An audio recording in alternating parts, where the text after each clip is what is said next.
মানস চেণ্টাৰৰ নতুন ভিডিঅ' এটালৈ সকলোকে স্বাগতম জনাইছো। ইয়াৰ আগৰ ভিডিঅ'টোত মই আপোনালোকক জনাইছিলো যে 20 জানুৱাৰী তাৰিখে কামৰূপৰ আমিন গাঁৱত স্বয়ম আঁচনিখনক আনুষ্ঠানিকভাৱে শুভ উদ্বোধন কৰা হ'ব আৰু সেই অনুষ্ঠানত উপস্থিত থাকিবৰ বাবে নিৰ্বাচিত সদস্যসকলৰ মোবাইল ফোনত এটা SMS পঠিওৱাৰ কথা উল্লেখ কৰিছিলো।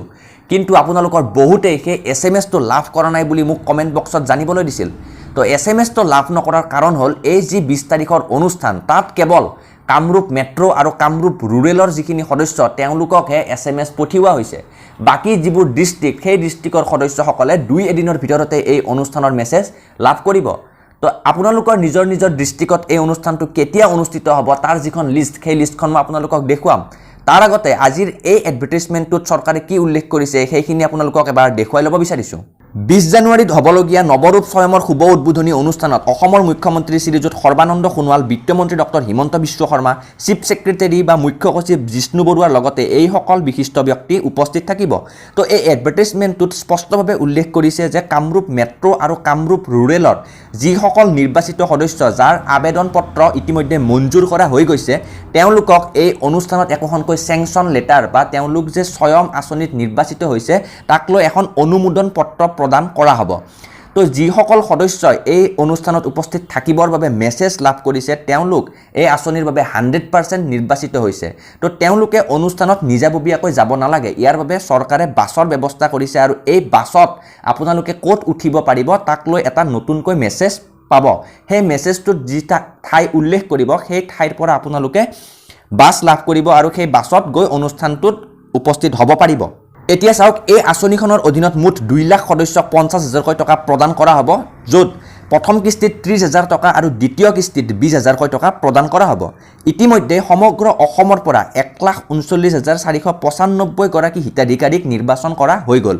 তো যিসকল কামৰূপ মেট্ৰো আৰু কামৰূপ ৰুৰেলৰ বাহিৰে আন ডিষ্ট্ৰিক্টৰ সদস্য তেওঁলোকে অতি সোনকালে 2 এদিনৰ ভিতৰতে অনুমোদন পত্ৰ লাভ কৰাৰ বাবে মেছেজ লাভ কৰিব। আৰু এতিয়াও প্ৰায় 60,505 গৰাকী সদস্যক নিৰ্বাচন কৰিব বাকী আছে। গতিকে যিসকলে মেছেজ লাভ নকৰে তেওঁলোকে ভয় খাবলগীয়া কথা নাই, কাৰণ তেওঁলোকৰো সিলেক্ট হোৱাৰ এটা চান্স থাকিব, কাৰণ 60,505 গৰাকী সদস্য এতিয়াও সিলেক্ট হ'বলৈ বাকী আছে।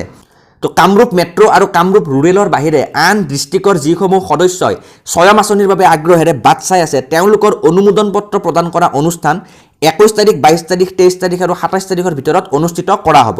তো আপোনালোকৰ নিজ ডিষ্ট্ৰিক্টত এই অনুমোদন পত্ৰ প্ৰদান কৰা অনুষ্ঠান কেতিয়া অনুষ্ঠিত হ'ব তাৰ লিষ্টখন মই এবাৰ আপোনালোকক শুনুৱাই দিব বিচাৰিছোঁ। তো ইয়াতে চাই লওক, উল্লেখ কৰিছে মাজুলীত কেতিয়া এই অনুমোদন পত্ৰ প্ৰদান কৰিব তাৰ ডেট উল্লেখ কৰা নাই, কিন্তু মুখ্যমন্ত্ৰী সৰ্বানন্দ সোণোৱালে যেতিয়াই মাজুলী ভ্ৰমণ কৰিব তেতিয়াই অনুমোদন পত্ৰ প্ৰদান কৰা এই অনুষ্ঠানটো অনুষ্ঠিত কৰিব। নেক্সট গোলাঘাট 22 জানুৱাৰী, শিৱসাগৰ 27 জানুৱাৰী, বৰপেটা 22 জানুৱাৰী, নলবাৰী 27 জানুৱাৰী, বঙাইগাঁও 21 জানুৱাৰী, দক্ষিণ শালমৰা 22 জানুৱাৰী, কাছাৰ 21 জানুৱাৰী, কৰিমগঞ্জত 22 জানুৱাৰী, হাইলাকান্দিত 23 জানুৱাৰী, চৰাইদেউ 21 জানুৱাৰী, ডিব্ৰুগড় 22 জানুৱাৰী, তিনচুকীয়া 22 জানুৱাৰী, দৰং 22 জানুৱাৰী, ধেমাজিত আপোনালোকৰ 22 জানুৱাৰী, ধুবুৰী 22 জানুৱাৰী, গোৱালপাৰা 22 জানুৱাৰী, ডিমা হাছাও 22 জানুৱাৰী, হোজাই 21 জানুৱাৰী, পশ্চিম কাৰ্বি আংলং 22 জানুৱাৰী, যোৰহাট 22 জানুৱাৰী, নগাঁও 22 জানুৱাৰী, কাৰ্বি আংলং 22 জানুৱাৰী, লখিমপুৰ 22 জানুৱাৰী, মৰিগাঁও 22 জানুৱাৰী, শোণিতপুৰ 22 জানুৱাৰী, বিশ্বনাথ 22 জানুৱাৰী। তো আপোনালোকৰ নিজৰ ডিষ্ট্ৰিক্টত এই তাৰিখত অনুমোদন পত্ৰ প্ৰদান কৰা অনুষ্ঠান আয়োজন কৰা হ'ব আৰু তাৰ বাবে 2 এদিনৰ ভিতৰতে নিশ্চিতভাৱে নিৰ্বাচিত সদস্যসকলে মেছেজ লাভ কৰিব। তো আজিৰ ভিডিঅ'টোত ইমানখিনিয়ে। আপোনালোকে যদি ভাল পালে তেন্তে লাইক কৰিব আৰু আহিবলগীয়া নতুন আপডেটবোৰৰ বাবে চেনেলটো ছাবস্ক্ৰাইব কৰি ৰাখিবলৈ নাপাহৰিব।